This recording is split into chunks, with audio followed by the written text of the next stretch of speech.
Item ಯಾವುದೇ ಇರಲಿ try ಮಾಡಿ ಆಚಿ ಚಿಕನ್ ಮಸಾಲಾ. ರಾಜ್ಯದ ಆಟೋ ಚಾಲಕರಿಗೆ ಇದೀಗ ಡಬಲ್ ಶಾಕ್ ಎದುರಾಗ್ತಾ ಇದೆ. ಮಧ್ಯಪ್ರಾಚ್ಯದಲ್ಲಿ ಆಗ್ತಾ ಇರುವಂತಹ ಸಂಘರ್ಷ ನೇರವಾಗಿ ಭಾರತದಲ್ಲೂ ಕೂಡ ಬೀರ್ತಾ ಇದೆ. ಒಂದು ಕಡೆ ಹೋಟೆಲ್ ಉದ್ಯಮ ಆದ್ರೆ ಇನ್ನೊಂದು ಕಡೆ ಗ್ಯಾಸ್ ಸಿಗದೆ ಇದೀಗ ಆಟೋ ಚಾಲಕರು ಪರದಾಟವನ್ನ ಮಾಡುವಂತ ಸ್ಥಿತಿ ನಿರ್ಮಾಣವಾಗಿದೆ. ಕೊಲ್ಲಿ ಯುದ್ಧ, ಬೆಂಗಳೂರಿನಲ್ಲಿ ಗ್ಯಾಸ್ ಟ್ರಬಲ್ ಶುರುವಾಗಿದೆ. ರಾಜ್ಯದ ಆಟೋ ಚಾಲಕರಿಗೆ ಶಾಕ್ ಮೇಲೆ ಶಾಕ್ ಎದುರಾಗ್ತಾ ಇದೆ. LPG ಗ್ಯಾಸ್ ಸಿಗ್ತಾ ಇಲ್ಲ. ಗ್ಯಾಸ್ ಸಿಗದೆ ಆಟೋ ಚಾಲಕರ ಜೀವನವೂ ಕೂಡ ಕಷ್ಟವಾಗಿದೆ. ಬೆಂಗಳೂರಿನಲ್ಲಿ ಹಲವು ಭಾಗಗಳಲ್ಲಿ ಗ್ಯಾಸ್ಗಾಗಿ ಆಟೋ ಚಾಲಕರು ಸರತಿ ಸಾಲಿನಲ್ಲಿ ನಿಂತಿದ್ದಾರೆ. ಇನ್ನೊಂದು ಕಡೆ LPG ದರ ಭಾರಿ ಏರಿಕೆಯನ್ನ ಮಾಡಲಾಗಿದೆ. ಒಂದು ಕಡೆ ಗ್ಯಾಸೇ ಸಿಗ್ತಾ ಇಲ್ಲ ಅಂತ ಹೇಳಿ ಸಂಕಷ್ಟದಲ್ಲಿದ್ರೆ, ಇನ್ನೊಂದು ಕಡೆ ಜಾಸ್ತಿಯನ್ನ ಕೂಡ ಮಾಡಿದ್ದಾರೆ ಕಾಸ್ಟ್ ಅನ್ನ. ಲೀಟರ್ ಆಟೋ LPG ದರ 105ಕ್ಕೆ ಏರಿಕೆಯನ್ನ ಮಾಡಿದ್ದಾರೆ. ಅಂದ್ರೆ ಯುದ್ಧ ಆರಂಭಕ್ಕೂ ಮುನ್ನ ಎಷ್ಟಿತ್ತು ಅಂತ ಹೇಳಿದ್ರೆ 58 ಇತ್ತು. ಅದನ್ನ ಈಗ ದಿಢೀರನೆ 105ಕ್ಕೆ ಏರಿಕೆ ಮಾಡಿದ್ದಾರೆ. ಚಾಲಕರು ಕಂಗಾಲಾಗಿದ್ದಾರೆ. ಪೀಣ್ಯ 2ನೇ ಹಂತದಲ್ಲಿ 105 ರೂಪಾಯಿಯನ್ನು ವಸೂಲಿ ಮಾಡ್ತಾ ಇದ್ದಾರೆ. ಗ್ಯಾಸ್ ದರ ಏರಿಕೆಯಿಂದ ಈಗ ಚಾಲಕರಿಗೆ ಸಂಕಷ್ಟ ಎದುರಾಗಿದೆ. ಸರಿಯಾದ ಸಪ್ಲೈ ಆಗ್ತಾ ಇಲ್ಲ ಅಂತ ಹೇಳಿ ಯಾವಾಗ ಆಗ್ರಹಗಳು ಆರೋಪಗಳು ವ್ಯಕ್ತವಾಗ್ತಾ ಇತ್ತು, ಅದಾದ ನಂತರ ಸರ್ಕಾರವು ಕೂಡ ಸರಿಯಾದ ಕ್ರಮದಲ್ಲಿ ನಿಮಗೆ ಸಪ್ಲೈ ಮಾಡೋದಕ್ಕೆ ಆಗುತ್ತೆ ಅನ್ನುವಂಥ ಒಂದು ಭರವಸೆಯನ್ನು ನೀಡುತ್ತೆ. ಜೊತೆಗೆ ಯಾರೂ ಕೂಡ ಅಕ್ರಮವಾಗಿ ಮಾರಾಟವನ್ನ ಮಾಡಬಾರ್ದು, ಸಡನ್ ಆಗಿ ರೈಸ್ ಮಾಡುವಂಥದ್ದು ಕೂಡ ತಪ್ಪು ಅಂತ ಹೇಳಿತ್ತು. ಆದರೆ ಈಗ ಪೀಣ್ಯ 2ನೇ ಹಂತದಲ್ಲಿ 105 ರೂಪಾಯಿಯಷ್ಟು ವಸೂಲಿ ಮಾಡ್ತಾ ಇದ್ದಾರೆ. ಗ್ಯಾಸೇ ಇಲ್ಲ ಅಂತ ಹೇಳಿ ಪರದಾಡ್ತಾ ಇದ್ರೆ ಈಗ ದಿಢೀರನೆ ಇಷ್ಟೊಂದು ಕಾಸ್ಟ್ ಅನ್ನ ಇನ್ಕ್ರೀಸ್ ಮಾಡಿದ್ರೆ ನಾವು ಹೇಗೆ ಕೊಡೋದು ಅಂತ ಹೇಳಿ ಆಟೋ ಚಾಲಕರು ಕಂಗಾಲಾಗಿ ಹೋಗಿದ್ದಾರೆ. ಬೆಂಗಳೂರಿನ ಹಲವು ಭಾಗಗಳಲ್ಲಿ ಸರತಿ ಸಾಲಿನಲ್ಲಿ ಆಟೋಗಳು ಕ್ಯೂ ಅಲ್ಲಿ ನಿಂತ್ಕೊಂಡಿದೆ. ಸಾಲಿನಲ್ಲಿ ನಿಂತುಕೊಂಡು ಗ್ಯಾಸ್ಗಾಗಿ ಪರಿತಪಿಸ್ತಾ ಇದೆ. ಈ ಸಂದರ್ಭದಲ್ಲೇ ಇದೀಗ ಇನ್ನೊಂದು ಕಡೆ ಕಾಸ್ಟ್ ಕೂಡ ಏರಿಕೆಯಾಗಿದೆ.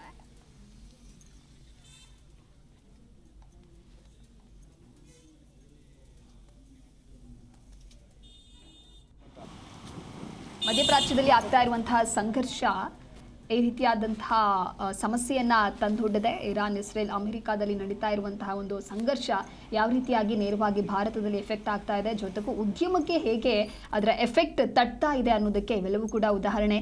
ಒಂದು ಕಡೆ ಆಟೋ ಚಾಲಕರಿಗೆ ಶಾಕ್ ಮೇಲೆ ಶಾಕ್ ಎದುರಾಗ್ತಾ ಇದೆ. ಯುದ್ಧ ಆರಂಭಕ್ಕೂ ಮುನ್ನ 58 ಇದ್ದಿದ್ದು ದರ ಈಗ 105ಕ್ಕೆ ಏರಿಕೆಯಾಗಿದೆ.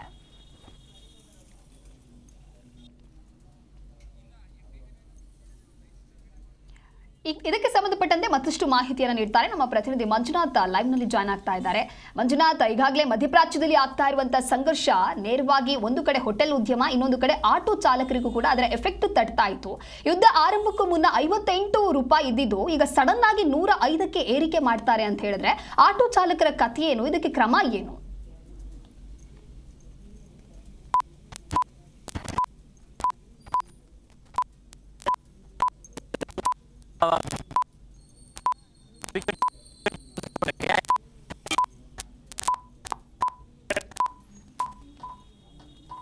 ಓಕೆ, ಸಂಪರ್ಕ ಸಾಧ್ಯವಾಗ್ತಾ ಇಲ್ಲ. ಸದ್ಯ ಲೀಟರ್ ಆಟೋ LPG ದರ 105ಕ್ಕೆ ಏರಿಕೆ ಆಗಿರೋದ್ರಿಂದ ಈಗ ಆಟೋ ಚಾಲಕರು ತಮ್ಮ ಆಕ್ರೋಶವನ್ನ ವ್ಯಕ್ತಪಡಿಸ್ತಾ ಇದ್ದಾರೆ.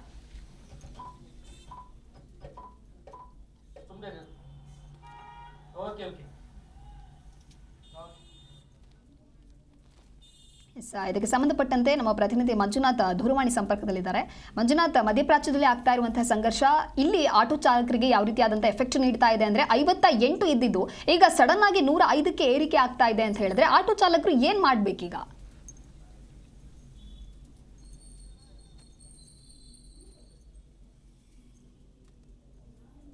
90 ರೂಪಾಯಿ ಸಿಗ್ತದಂತಹ ಒಂದು ಏನ್ ಗ್ಯಾಸ್ ಏನಿದೆಯೋ, ಆಟೋ ಗ್ಯಾಸ್ ಇದ್ದಂತಹ ಒಂದು ಬೆಲೆ ಇದ್ದಕ್ಕಿದ್ದಂತೆ ಏರಿಕೆ ಮಾಡುವಂತ ಕೆಲಸ ಇವತ್ತು ಬೆಂಗಳೂರಿನಲ್ಲಿ ಆಗಿದೆ. ಬಹುತೇಕ ಕೆಲವೊಂದು ಕಡೆ ಆಟೋ ಗ್ಯಾಸ್ ಸಿಗ್ತಾ ಇಲ್ಲ ಎನ್ನುವಂತ ನಿಟ್ಟಿನಲ್ಲಿ ನೋ ಸ್ಟಾಕ್ ಬೋರ್ಡ್ ಹಾಕಿದ್ರೆ ಇರುವಂತ ಬಂಕ್ಗಳಲ್ಲಿ 108 ರೂಪಾಯಿ, 105 ರೂಪಾಯಿ, 106 ರೂಪಾಯಿ ಲೆಕ್ಕದಲ್ಲಿ ಮಾರಾಟ ಆಗ್ತದೆ ಅನ್ನುವಂತ ಆರೋಪವನ್ನು ಆಟೋ ಚಾಲಕರು ಮಾಡ್ತಾ ಇರುವಂತದ್ದು ಬಂಕ್ಗಳ ಮೇಲೆ. ಇನ್ನೂ ಕೆಲವೆಡೆ ಅಂದ್ರೆ ಬಸವೇಶ್ವರ ನಗರ ಕೆಲವೊಂದ್ ಕಡೆ ಬಂಕ್ಗಳಿರುವಂತ ಜಾಗದಲ್ಲಿ 120, 126 ರೂಪಾಯಿವರೆಗೂ ಕೂಡ ಮಾರಾಟ ಮಾಡ್ತಾ ಇದ್ದಾರೆ. ಇವರನ್ನ ಕಂಟ್ರೋಲ್ ಮಾಡ್ಲಿಕ್ಕೆ ಸರ್ಕಾರಗಳಿಂದ ಆಗ್ತಾ ಇಲ್ವಾ? ಒಂದ್ ಕಡೆ ಗ್ಯಾಸ್ ತರಿಸ್ಕೊಳ್ಳಿಕ್ಕೆ ಸರ್ಕಾರಗಳಿಂದ ತೊಂದರೆ ಆಗ್ತಾ ಇರುವಂತದ್ದು ಒಂದ್ ಕಡೆ ಆದ್ರೆ, ಇರುವಂತ ಬಂಕ್ಗಳಲ್ಲಿ ಇನ್ನಷ್ಟು ತೊಂದರೆ ಕೊಡುವಂತ ಕೆಲಸ ಈ ಬಂಕ್ ಮಾಲೀಕರು ಮಾಡ್ತಾ ಇದ್ದಾರೆ ಎನ್ನುವಂತ ಆರೋಪವನ್ನ ಆಟೋ ಚಾಲಕರು ಮಾಡ್ತಾ ಇರುವಂತದ್ದು. ಸದ್ಯಕ್ಕೆ ಈಗ ಬೆಂಗಳೂರಿನ ಶೇಷಾದ್ರಿಪುರಂ ಇರುವ ಭಾಗದಲ್ಲಿ ಸರತಿ ಸಾಲಿನಲ್ಲಿ ಒಂದ್ 2-3 ಬಂಕ್ಗಳಿದಾವೆ. ಆಟೋಗೆ ಇರುವಂತಹ ಗ್ಯಾಸ್ಗಳನ್ನ ಕೊಡುವಂತ ಜಾಗದ ಒಂದು ಬಂಕ್ಗಳೇನಿದಾವೋ ಆ ಬಂಕ್ಗಳ ಬಳಿ ಕಿಲೋಮೀಟರ್ ಗಟ್ಟಲೆ 3 ಲೈನ್ ಅನ್ನು ಹಾಕೊಂಡಿರುವಂತದ್ದು. 3 ಲೈನ್ ಅನ್ನು ಕೂಡ ಹೆಚ್ಚು ಕಡಿಮೆ ಲೆಕ್ಕ ಹಾಕೊಂಡ್ರೆ 1.5-2 ಕಿಲೋಮೀಟರ್ ವರೆಗೂ ಕೂಡ ಆಟೋ ಚಾಲಕರು ಬೆಳಗ್ಗೆಯಿಂದಲೂ ಕೂಡ ನಿರಂತರವಾಗಿ ಕಾಯ್ತಾ ಇದ್ದಾರೆ. ಕೆಲವರು ಆಟೋ ಚಾಲಕರು ನಮ್ಮ ಬಳಿ ನೋವನ್ನ ತೋಡ್ಕೊಳ್ಳುವಂತ ಕೆಲಸ ಮಾಡ್ತಿದ್ದಾರೆ. ಬೆಳಗ್ಗೆಯಿಂದ ತಿಂಡಿ ಇಲ್ಲ, ಊಟ ಸಮಯ ಆಗಿದೆ, ಊಟ ನೀರು ಏನು ಸಿಗ್ತಾ ಇಲ್ಲ ಸರ್, ನಮಗೆ ಗ್ಯಾಸ್ ಸಿಗ್ಲಿ ಅನ್ನುವಂತ ನಿಟ್ಟಿನಲ್ಲಿ ಒಂದೇ ಮನಸ್ಸಲ್ಲಿ ಇಟ್ಕೊಂಡು ಬಂದಿದೀವಿ. ಆದ್ರೆ ಈಗ ಇರುವಂತವ್ರು ಹೇಳ್ತಾ ಇದ್ದಾರೆ ಇನ್ನೊಂದು 10-15 ಆಟೋಗಳಿಗೆ ಅಷ್ಟೇ ಇರಬಹುದು, ಇನ್ನು ಉಳಿದಂತ ಆಟೋಗಳಿಗೆ ಸಿಗಲ್ಲ, ದಯವಿಟ್ಟು ನೀವು ಹೋಗಿ ಎನ್ನುವಂತ ಮಾಹಿತಿಯನ್ನ ಆಟೋ ಬಂಕ್ಗಳ ಮಾಲೀಕರು ಕೊಡ್ತಾ ಇರುವಂತ ಕಾರಣದಿಂದಾಗಿ ಬೆಳಗ್ಗೆಯಿಂದಲೂ ಕಾದಂತಹ ಆಟೋ ಚಾಲಕರಿಗೆ ಏನ್ ಮಾಡೋದು ಎನ್ನುವಂತ ನೋವನ್ನ ಮತ್ತೆ ಎದುರ್ಕೊಳ್ಳುವಂತ ಕೆಲಸ ಆಗ್ತಾ ಇದೆ.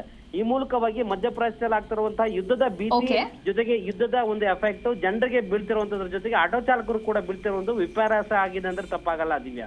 ಓಕೆ, ಥ್ಯಾಂಕ್ ಯು ಮಂಜುನಾಥ್ ನಿಮ್ಮೆಲ್ಲ ಮಾಹಿತಿಗಾಗಿ. ಟಿವಿ ನೈನರ್ ಒಂದು ಆಸ್ಪತ್ರೆ ಮಾಡಬೇಕಂತ ನಂಬರ್ ಕೊಟ್ಟರು.